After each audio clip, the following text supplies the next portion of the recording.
very, blessed. We got to Dr. Sato a month and a half after Joe was diagnosed with the liver mets, and we were so thankful to be there. But and I felt a sigh of relief when I walked in the office and met him, because prior to that we had seen another oncologist, which we walked out of the office, so but again, just as you read things, write them down, keep good notes, and ask questions and reach out. Don't be afraid to, but reach out. And like I said before, that's really what's going to continue to give me my strength. Because Joe would do the same. He talked to Renee, would ask him. She's at Jefferson. She's Dr. Sato's right hand, left hand, every part of her. But anyway, she actually called us a couple of times and said to Joe, "Is it okay if I give you a phone number? There's a patient here right now who has some questions." And he said yes. So Joe talked to people. We did. We met, talked to people on the phone. So reach out to people. We may not have answers either, but at least we can sometimes maybe even just direct you or help you in any way that we can. So I wanted to just speak as a caregiver and a spouse and kind of say maybe what the unsaid is from the spouse's perspective, and no disrespect at all, because I hear a lot of words we devoted. As a spouse, I'm waiting for a kidney transplant, so the two of us going to do this at the same time is not fun. I'm very blessed that I have options like that. But I have to say, as a spouse, and I'm sure there's other people that have felt this way, you go through a period of, wait a minute, what about me? And that sounds so selfish and so horrible, and I feel so guilty, because you want someone to still take care of you, but at the same time you want to take care of your loved one, and sometimes you just get lost. And I don't know if anybody else has experienced that. I'm sure that they have. The nurse in me wants to take care of him, and as his wife, I want to be there for him. And at the same time, I need someone to be there for me, and I feel like I have absolutely no resources to have an outlet.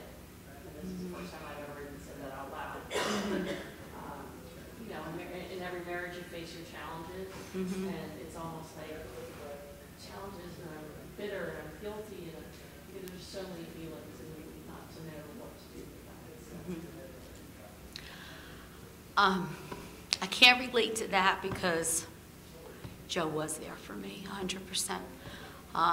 But I can say to you, though, if you like to exercise, or you like to walk, or have a friend, doing stuff like that, but I think finding that is important, or reaching out to one of us too, and letting and help, and maybe helping you to make you feel that, because there are those you do have those roller coasters of emotions and stuff, and and not to make him sound like a saint, because again but it's just that he was a very unique individual, and that's part of the person that he was his whole life. Joe was somebody who always took care of other people, and always he was a principal of school. He was a teacher and then a principal, and he was a person that he was always wanting to help somebody else. He never put himself before anybody else. So did I say that right? I don't know if I did or not, but anyway, you know what I mean. You know what I meant. I don't think I said that right after I said it.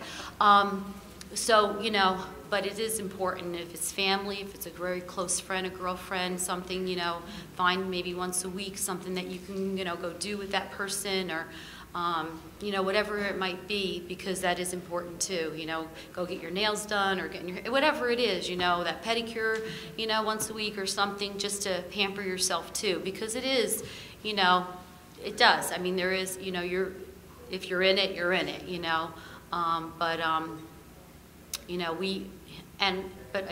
he didn't, I didn't feel like that, because did I get tired? Yes. I mean, I won't lie to you, and the teacher that in me, and wanting to do things the right way at school. So before I left, and even when we were going on these monthly trips, he would say to me, he knew the kind of person that I was as a professional, as a teacher, so he knew that I was trying to get all my ducks in a row at school, and then getting everything else ready, you know. And not that he did a lot of things around the house himself too. It wasn't like he was sat around and waited for me to wait on him hand and foot, because he didn't. He wasn't that person at all. He wouldn't allow that to happen.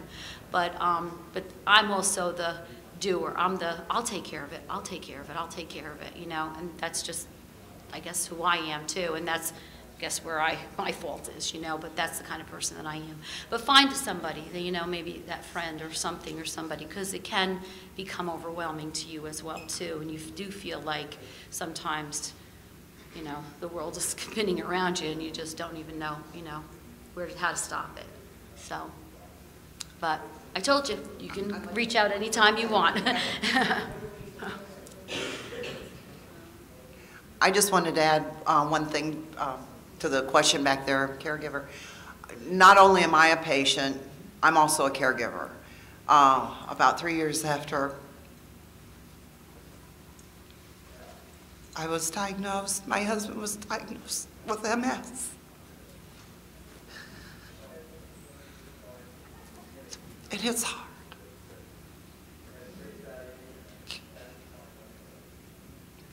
But we do take care of each other, and I will take care of him as long as I can. And I know he will take care of me as long as he can. Thank you.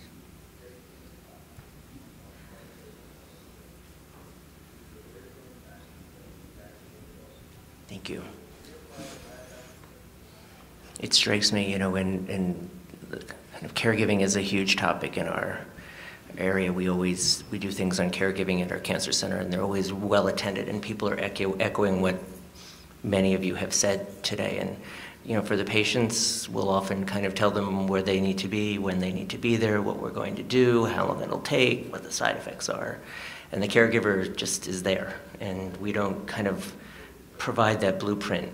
And you know, one of the side effects of that is kind of feeling alone and frightened and trying to plot a course. And when two people are struggling with illness, I think it just a magnifier. One of the breakout groups is for caregivers after this. And so, I'm sorry. Oh, excuse me. I'm so sorry. You're sitting there so quietly. It's okay.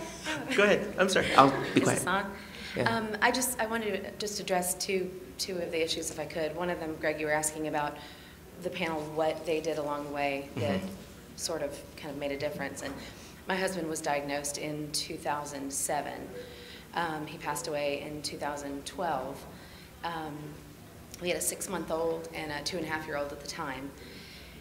And none of this was around.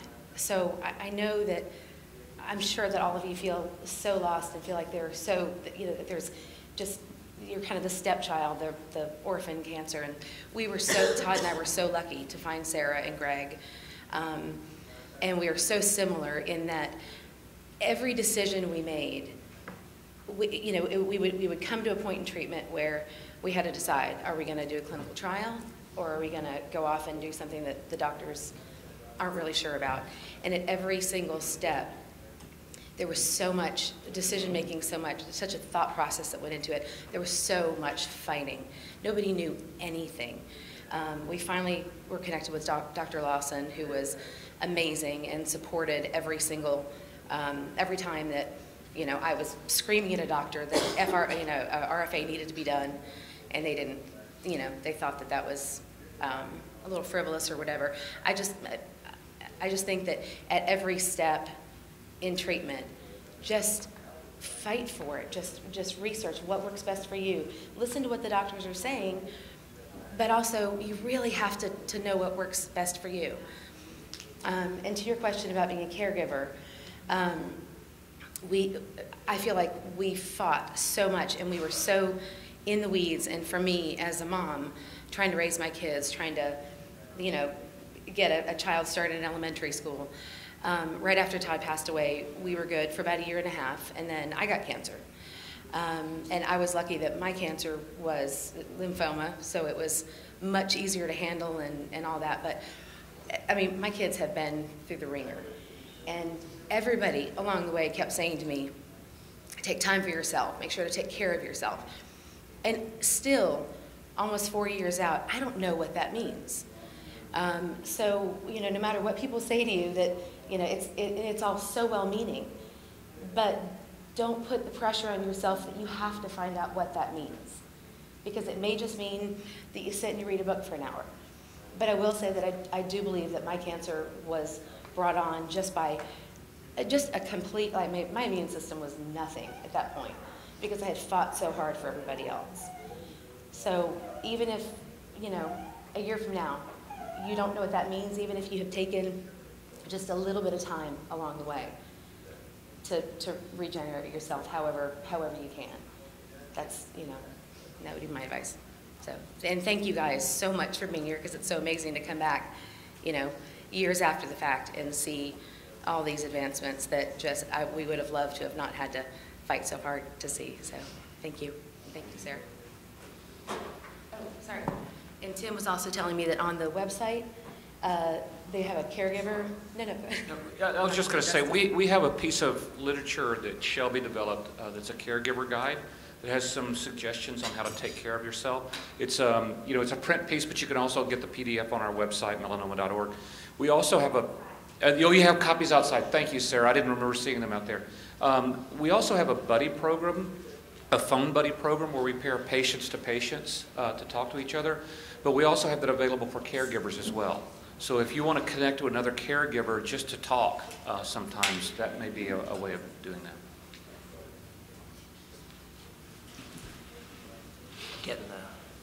Okay, thank you so much for everybody for sharing and for sitting up here and for being courageous and, you know, showing people what's inside.